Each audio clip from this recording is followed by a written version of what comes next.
Thank you so much, IJ, for putting this on. This is what we need in the industry in order to get people together. This is what we need to get mass adoption and to move this technology forward. I'm so glad that he touched on mass adoption earlier, because that's really what we talk about when we go out. It's not about shilling a product, it's not about shilling a coin, it's not about instant profits today, it's about mass adoption.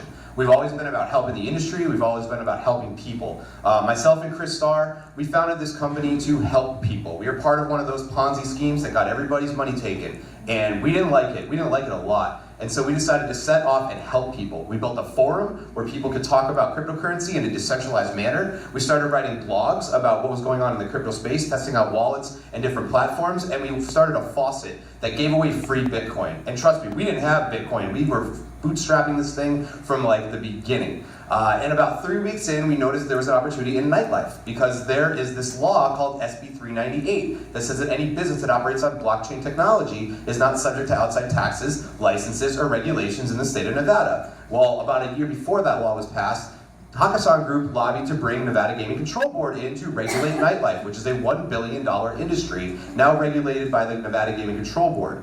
Businesses that operate on blockchain technology are not subject to those regulations. And so what me and Chris and a couple other people on our team decided to set off and do is build a token for nightlife. Very simple. I'm a nightlife guy. I have 10 years in nightlife management. So we knew we could get it scaled. We knew we could get it out. We knew we could make it something that people would want to use, because the type of business that I was in, we were the brokers between the clubs and the clients. So we were able to basically cater existing clientele into using this platform. But the problem was, when we started building the token, we realized we didn't want to build it on Ethereum. Everybody else was building on Ethereum, and we didn't want to be everybody else. We knew there was going to be issues with the platform. There was no Neo, there was no EOS, there was no IOTA, there were no any of these other platforms at this point. They didn't have mainnets. They were concepts raising capital on the Ethereum network. And we came across this platform called Waves. And there was about 7,000, about 8,000 different assets on there. It's exceptionally easy to create an asset. And I think that's one of the biggest reasons why people don't pay any mind to Waves, because it's exceptionally easy to create the asset. What we did was we needed to build a wallet for that asset, because nobody else was building any type of decentralized applications on the Waves blockchain, because they had just barely released their Lite client. So what we do, we built a mobile private key wallet. And what happens? At that point, we had about 10,000 digital assets on our platform. And we realized, wow, this is much bigger than a nightlife coin. This is the future of payments in Nevada. And at this point, we were only thinking Nevada. We were not big market at this point. We had not left the city. And so we decided to build a point of sale. And this point of sale is a secondary dApp that we built that lives on the Waves blockchain. They communicate back and forth. And what that point of sale does is allows vendors to bring up goods and services for all, at this point now, 23,000 different digital assets that are on our platform. And it's not just Waves specific assets. We've got Bitcoin, we've got Ethereum, we've got Zcash, we've got Dash. Outside of the US, we can handle the Euro and the USD. We're working on that right now. It's kind of a gray area, and we don't do anything that's not 100% legal. So, that brings us up to about December, end of November, December 2017.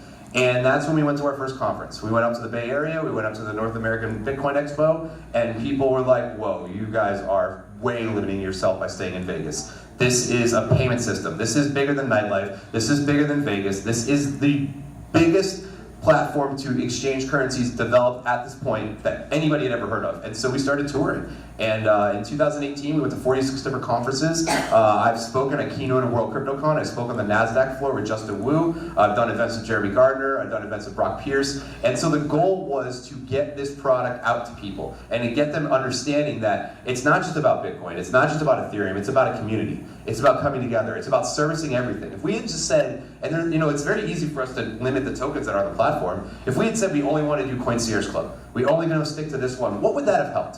Who would that have helped, and how would that have helped? That's not what we're about. And I like that Axis is over here preaching about mass adoption, mass adoption, mass adoption, because that's what we need. When you've got, Bitcoin guys don't like EOS guys don't like Neo guys, that doesn't help.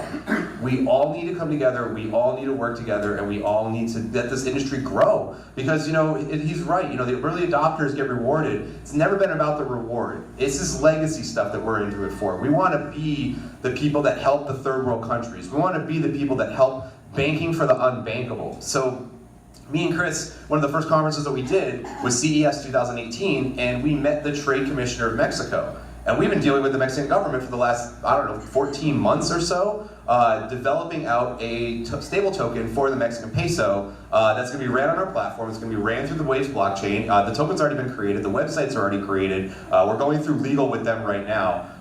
And that led us to look at other options and other things that we could do. And so then we started to develop an international trade route between Mexico City, Louisiana, Mexicali, Nevada. And I know that's kind of like, what the hell is he talking about? So I'll wrangle it back in.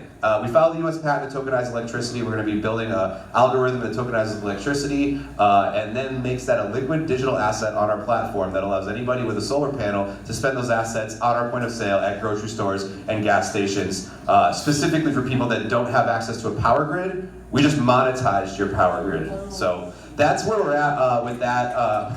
That's where we're at with that. We filed trademark on Coincierge, and so now we're on our Series A, and so that's a whole another ball game in and of itself, because I'm a tech guy, I'm a vision guy. I had to immerse myself in SEC law. I had to immerse myself in blue sky law and all these different things that you need to know in order to navigate these waters. And it's almost like I shifted from running a tech company to trying to finance a tech company, and that became my primary role. So now we're involved in things like the Goldfinger Deal Club, and we're out at Nikki Beach at Art Decentralized and being represented by these big Wall Street investors. So that's our next kind of roadmap is we built the platform. The platform is ready. We're scaling, and that's the next roadmap for us, is to get this thing out there, to get more businesses, to get more users, to get anybody in this room right here, anybody that comes and sees me after this. If you sign up for a wallet, I will send you coins. You can go to Goat Sports Bar right now and buy a beer with those coins. They don't get fiat currency.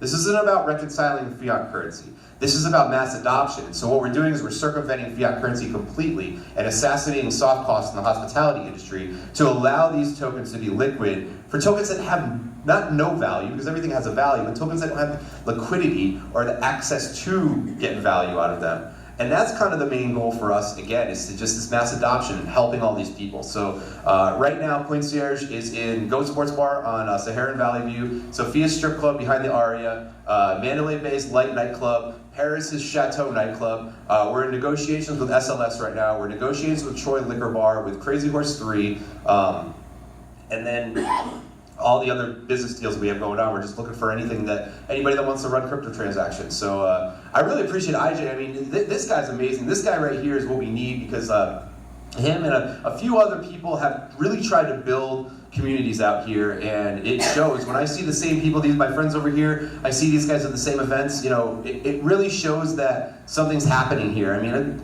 World CryptoCon, I mean, it's really cool to see all you guys here. So, and thanks for giving me the opportunity to be involved in this project. So this is us right here. You can see let me scroll up a little bit. So you can see right here, this is the interface for the wallet. This particular wallet right here has 845 Coincierge Club coins, but it also has all these other coins that are in here.